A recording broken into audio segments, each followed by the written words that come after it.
I'm Anthony Leeds, and it's my pleasure to welcome you to this second discussion with Professor Mike Lean from the University of Glasgow in Scotland. And you'll recall that in our first discussion, he described diabetes remission, the nature of diabetes remission, and also the direct diabetes remission trial that's been going on in Scotland and in Newcastle, and the implications of that for the possibility of delivering that elsewhere in the world. Today, what I'd like to do is to discuss a few other slightly different things. So, Mike, first of all, thank you very much for joining us.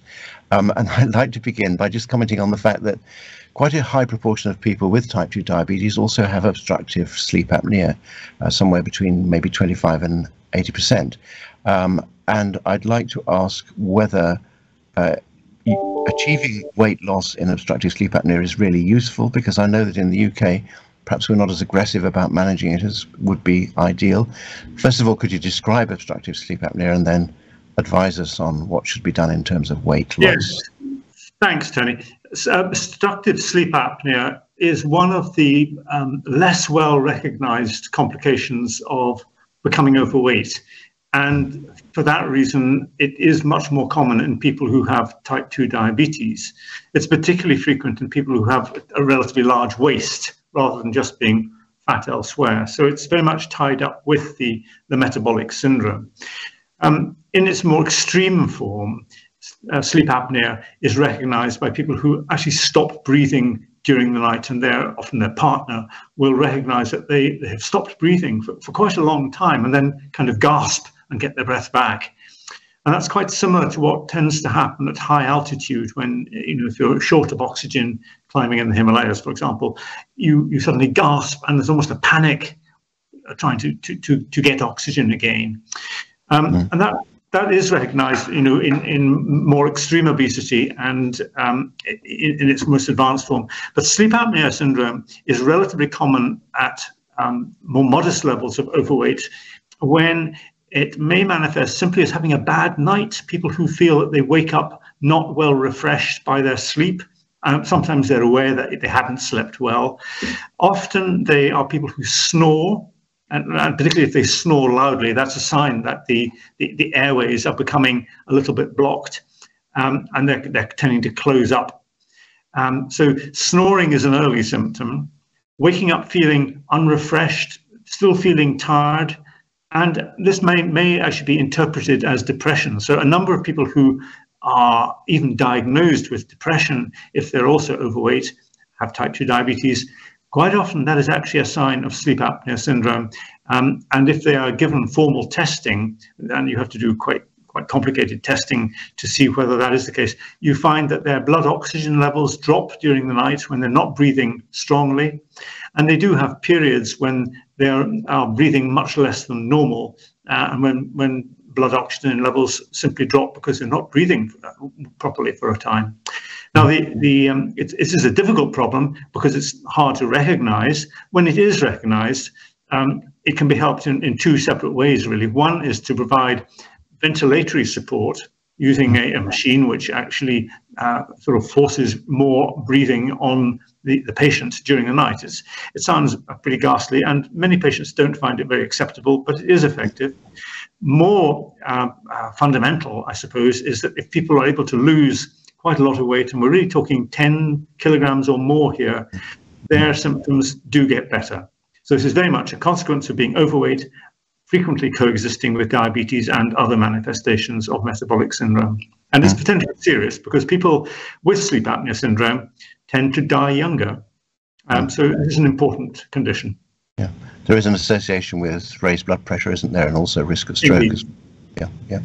Okay, so do you think we should be a bit more effective in trying to help people with OSA to obstructive sleep apnea to actually lose weight?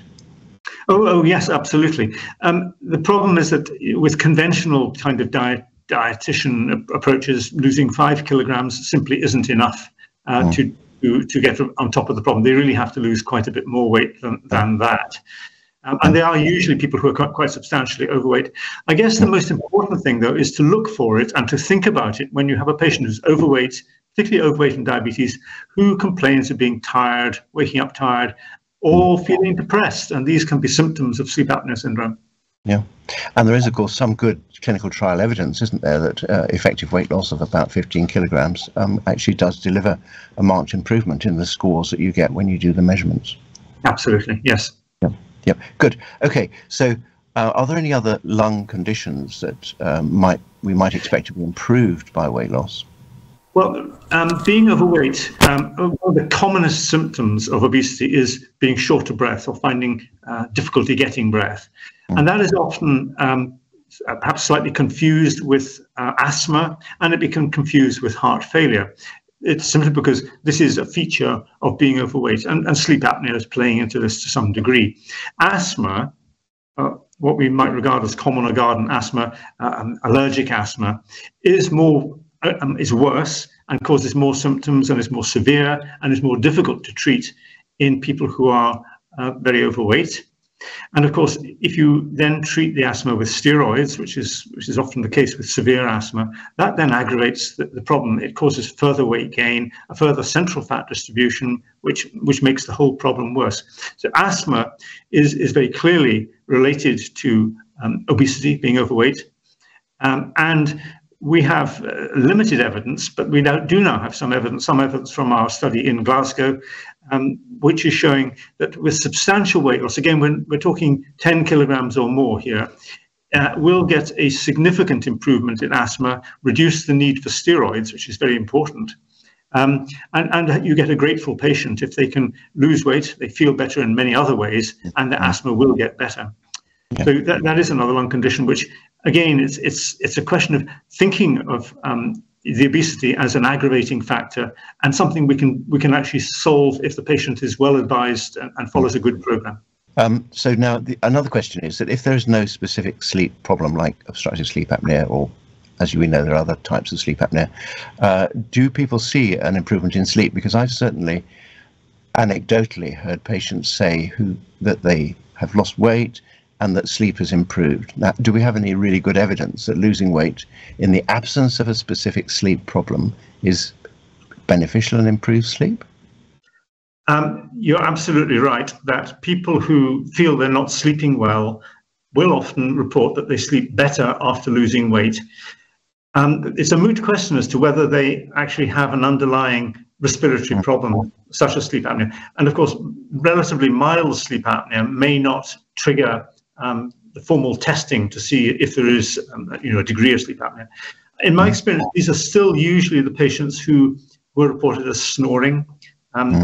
It's a very important sign. People who snore are very often people who are overweight. It's also the case. It's also the case that people who are very overweight just are uncomfortable in bed. It's more difficult to get into a comfortable sleeping position. They find it difficult sleeping on their backs, and that's often when they snore. Lying on the side, it may become sort of unbalanced. So I think simply sleep is difficult for people who are overweight for many reasons, which go beyond the formal diagnosis of sleep apnea or of asthma. Of course, asthma can become symptomatic at night, and commonly we see a worsening of asthma in the mornings. Yeah. I mean, I've also seen some individuals who have osteoarthritis, and with a big weight reduction there, they are much more comfortable in terms of the positions they can sleep in at night, because somebody with severe osteoarthritis very often has great difficulty finding a comfortable position in which to sleep at night. So they report that sleep is better because they're more comfortable at night. I don't know whether you've seen that as well. I'm sure you have. Yes, I mean, I'm well aware that there are really lovely studies from Copenhagen and elsewhere which have shown improvements in arthritis with weight loss. That's not an immediate thing. Of course, if osteoarthritis has been developing, then that develops over many years, and there's an inflammatory component as well as damage to the joints, which may not fully recover. So reducing that level of low-grade inflammation, I think it produces a general symptomatic improvement in inflamed joints. And the difficulty, the aches and pains which people report at night are very common. In fact, there's a condition, whole body pain syndrome, which is not very well characterized, but I've seen patients, and I know you have also, who simply have a lot of pain. They complain of pain, and they take painkillers. They seem to need painkillers. And part of the reason for that, and the pain can be anywhere, it can be in their back, in their limbs, in their hips, often in shoulders and hips. these are people who have a degree of low-grade inflammation coming from the adipose tissue, from the fatty tissue in the body, which causes inflammation. And that inflammation is reduced when people lose weight. So this is another situation where non-specific symptoms are actually caused by being overweight or obese and are relieved with weight loss. Mm-hmm. Let's turn now, if we may, back to considering some of the effects in the direct trial. And one of the dramatic effects was the reduction of liver fat. And this is obviously part of the mechanism of the improvement. But since gastroenterologists now spend an enormous amount of time dealing with people with fatty liver and the consequences of that, surely are we not now at a point where we should be considering the same kind of intervention for non-alcoholic fatty liver disease as is being applied now for diabetes remission? Yeah, yes, indeed. And of course, I would add that any fatty liver disease, whether alcohol is involved or not, is almost certainly aggravated, at least by being overweight. And in people with the sort of metabolic syndrome, these are people who perhaps have diabetes or hypertension in the family or themselves. And they very commonly do have a fatty liver if you examine it with MRI methods. It's not quite so easy to be 100% certain if you're using ultrasound, but you do get an indication. And if you have mildly abnormal liver function tests and perhaps a suggestion from ultrasound that there's a fatty liver there, I think that we're in a position now where we can say with confidence that that is a patient who should be offered weight loss, weight management. Firstly, to lose as much weight as possible. And again, we're looking for double figures in kilos, over 10 kilos if possible, to get an improvement in the fatty liver. And very importantly, to maintain that weight loss. Now, people with fatty liver disease also have to be aware that even quite a small amount of alcohol may make that worse. And the combination of being overweight and alcohol is in a really very bad one, because fatty liver disease, can progress quite rapidly to cirrhosis, and it's one of now the commonest cause of cirrhosis in this country. So, overweight and obesity are now showing themselves to be damaging people in different organs at different stages, and to be causing very large amounts of pathology, which is firstly preventable, but secondly now reversible if we can catch it early enough. So it's very important, patients who are overweight, that we measure their liver function tests, and if there's any indication that they're slightly abnormal, then pursue that and see whether they get better with weight loss. We've also seen in direct that the patients who had not abnormal liver function tests, but they have just liver function tests at the upper limit of normal, if they have type 2 diabetes, they almost certainly have a fatty liver, and pre-diabetes probably is putting them in the same position. They should be advised to lose substantial amount of weight and keep that weight off. Mm-hmm. Do you think that we've got enough experimental clinical trial evidence for weight loss in non-alcoholic fatty liver disease? I'm just thinking that I know that there was a recent publication from Oxford, but I also know that colleagues have been talking about trying to get a big multi-centre trial running for some years without success gaining the funding for it. Do we need to do something else before we can get this into the sort of standard guidelines? I'm now thinking of weight loss with the formula diet as you used it in the direct trial, followed by food reintroduction, exactly the same program as you used. Yes, I mean, in the direct trial, we do have a paper on liver fat and liver function tests, which is not yet published, and that will hopefully come out in the next few months. And as I say, what it has shown is very clearly that there is fatty liver there. The liver function tests can give a guide to it, and if we have some indication of fatty liver disease, it will get better with weight loss. So I think I wouldn't be hesitating. I wouldn't be waiting for guidelines. I think we know enough about fatty liver disease and the effect of weight loss to know that if somebody has either proven fatty liver disease with abnormal ultrasound or even MRI, or if they have liver function tests at the upper limit of normal and a big waist circumference, we can be pretty sure that those are patients who are heading for trouble and they need to be advised to lose weight. I do agree. It would be nice to have a blockbuster, massive study of people with fatty liver disease. It's becoming very difficult to do that, of course, because, I think because we know so much about it now, we know what the result will be. We know that that will generate a great improvement. And I think the onus now is on the guideline writers to accept the level of evidence which is coming from many different sources, albeit not in a big single blockbuster study. We know enough about fatty liver disease to know that it's caused by having excess calories in the body, and we need to reduce that sort of fat load of the body. Now, other observations that were made related to cardiovascular risk factors, so blood pressure is reduced in many individuals and lipid profiles are changed in a beneficial way as well. So shouldn't we also be applying this type of method to people, for example, with secondary coronary disease, who, for example, maybe had some stents put in but are still nevertheless overweight and ought to be addressing their cardiovascular risk factors more effectively? That just doesn't seem to be done at all, does it? Really? Not very much. I mean, I would go back to, we wrote a paper looking at the evidence on this and did a small study probably nearly 20 years ago in people who'd had a myocardial infarction, they were overweight, and they were not being given advice to get that weight down. Now, I think in the acute stages after myocardial infarction, acute stages after a stroke, it's probably not a good idea within the first 3 months to urge aggressive weight loss. But the healing process is pretty much complete at about 3 months. And at that point, if a patient is overweight, clearly they have the risk factors. And I'm afraid our drugs, the medication, they'll mostly be put on 5 or 6 different drugs to mitigate their cardiovascular risk. It doesn't mitigate it completely. And it's an old adage, the commonest cause of death for people on statins is myocardial infarction. It reduces the risk, but not very much. And the absolute risk reduction is of the order of 4 or 5% if you're lucky. Relative risk, you can talk about these big numbers, but for the individual patient, their absolute risk reduction is sometimes just 3 or 4%. Our drugs are effective, but they're not very effective. And if we can then take away those risk factors with weight loss and then weight loss maintenance, that has a much greater effect.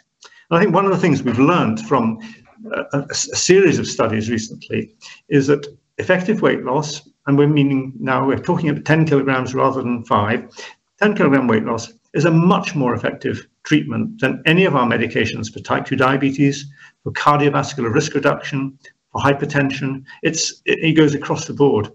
And there's a paper which we wrote, a provocative paper which we wrote in the Lancet very recently, which basically said, when we're looking after patients who have one of the chronic diseases, it might be type 2 diabetes or hypertension, they might already have heart disease, it's right and proper that we treat that disease. So we would treat the hypertension or treat the type 2 diabetes, but we must step back and recognize that these are patients who are going to, in time, develop the other complications, and they're all dependent on their being overweight. So if we can at that stage say, hang on, we need to treat the obesity much more aggressively, much earlier, and much more confidently, and saying, no, we're not going to give you more and more and more drugs. What you need to do is to get on top of your weight, and that will then have a greater effect than all the drugs that we can prescribe for many of the chronic disease outcomes. What we're calling now the diseases mediated by obesity, and there really are quite a lot of them.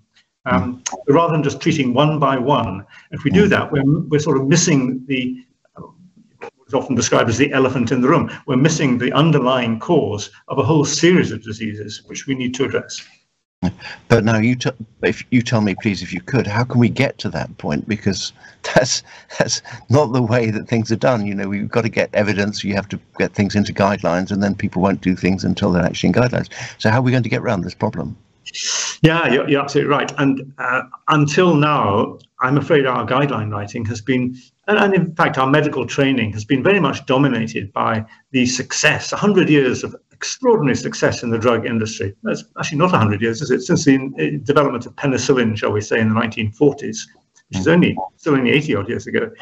The pharmaceutical industry has made incredible progress in a whole series of areas, and we can now treat diseases with confidence. We can eliminate many of the terrible infectious diseases which we had in the past. But our chronic diseases, the multimorbidity that we're seeing now, is dominating our clinics, dominating health budgets, and the cost, the expenditure of individuals who are having to pay for medical care. These are now driven largely by obesity and overweight. So that recognition needs to get into our medical training. We were taught as students that basically we need to know all about the drugs, and we will find a drug that treats each disease that our patients may have. That is no longer the case. Yes, of course, we need to know the drugs for the infectious diseases and for a number of other conditions, but the big diseases are not going to be resolved completely with any drugs that we will ever invent. And instead, we need to look at the root cause, and that is being overweight.